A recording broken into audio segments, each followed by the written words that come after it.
I remember exactly where I was in December of 2020 when Marvel and Disney finally announced that they were doing a Fantastic Four movie in the MCU.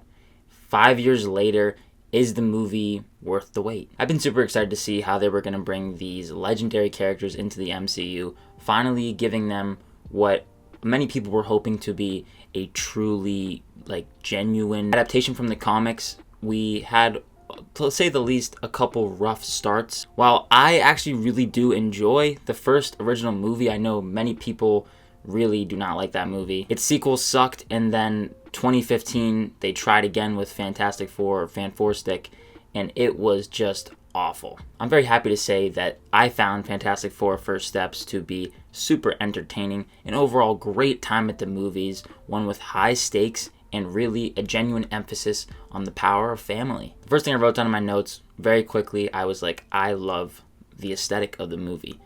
The 60s time period, it's a time period that I've always been fascinated with, and whether it's watching a movie from that time period or seeing a movie in 2025 try to encapsulate that, it's the 60s in a futuristic kind of shell, and I love the production design, the costumes. Obviously, Disney and Marvel put a lot of money behind it, and it shows on screen. It genuinely is one of the better looking Marvel movies from a visuals perspective. Like the cinematography, I saw the movie with a friend actually, and he said that that is the best Marvel looking movie that I think I've ever seen, and I was like, I can see why you're saying that. Like, it genuinely looks that good. There are a lot of moments that feel genuinely epic. There is a lot of comparisons going on to the second act of the movie, featuring a lot of comparisons to Interstellar.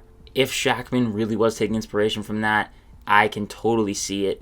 I love Interstellar. It's one of my favorite movies. Obviously, a silly concept. This is a very sci-fi heavy concept, and this is a movie that spends a lot of time in space, genuinely diving into the sci-fi part of the Fantastic Four. That is a part of the original DNA of these characters and the story. And speaking of a visual perspective, I mean, the effects are excellent. The Thing looks fantastic. Galactus is really genuinely intimidating, and a lot of that is due to, I feel like, the visual effects just looking so incredible. Quick note though, there are a couple moments that really took me aback for a second, and I was like, what am I watching? I'm gonna assume that they were quick pickup shots and reshoots. One particular moment that I wanted to pinpoint was when Pedro Pascal, obviously Reed Richards, and the whole group, they get back from space. And they have to do this public announcement in front of everyone, and it's when the movie kind of then gets set in motion in terms of the story. And it's kind of just a wide shot of Reed and Pedro Pascal. It looks horrendous. It really took me out of the movie. Like, I just did not think I was watching the movie that I was just watching 2 minutes ago. It just felt completely separate. Aside from that though, jumping off into it, I think that the cast is awesome. The characters I really found myself loving once again. I was initially kind of lukewarm on the cast announcement when they announced it. I was just kind of like Pedro Pascal and Joseph Quinn. I really liked Ebon Moss-Bachrach as the Thing. I thought that was an inspired choice.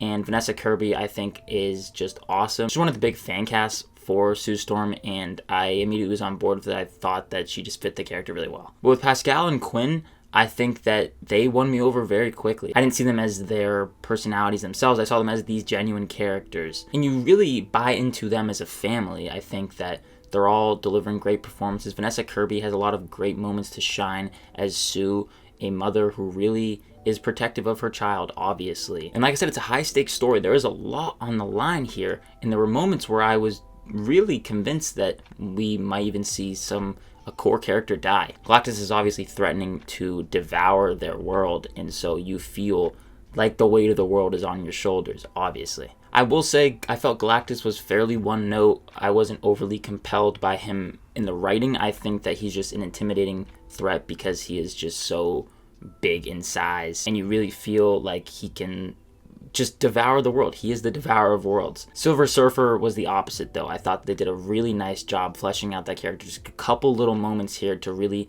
understand where this character is coming from and have moments that pay off by the end of it.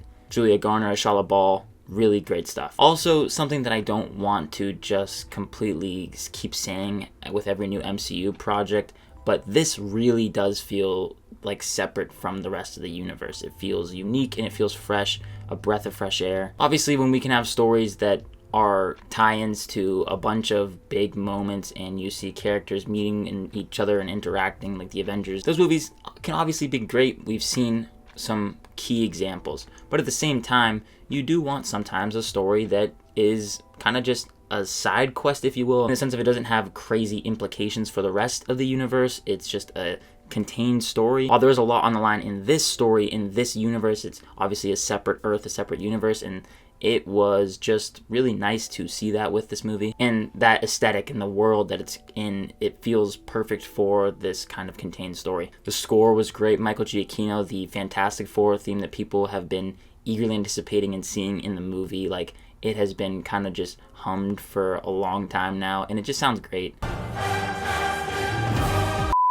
The ending was surprisingly emotional too. I did not know where it was going to go, and I didn't think that there was going to be as much on the line as there was going into it. I obviously had suspicions with Galactus being the villain, but I really did not think that some, like I said, core characters, their lives would be on the line. Plus, it's worth mentioning, the mid-credit scene is one of the more exciting setups for the next project in recent memory. I would say the Thunderbolts post-credit scene and now this one, they feel really just, they go hand in hand. Obviously, they connect, but they get me excited for what's next to come, and you don't always feel that with a post-credit, mid-credit scene, and I felt that with this movie. So I found this to be a highly entertaining film, very fun to watch, and it had a lot on the line. There were genuine stakes. Seeing this family on screen, it's just, you could just spend so much time with them. And with all these characters and actors, I genuinely bought into them in the roles and the characters. They're lovable characters, and I want to see more adventures with them. In terms of it being one of my more anticipated movies of the year, I thought that it really lived up to the hype, and I had a great time with it. I'm going to give the Fantastic Four First Steps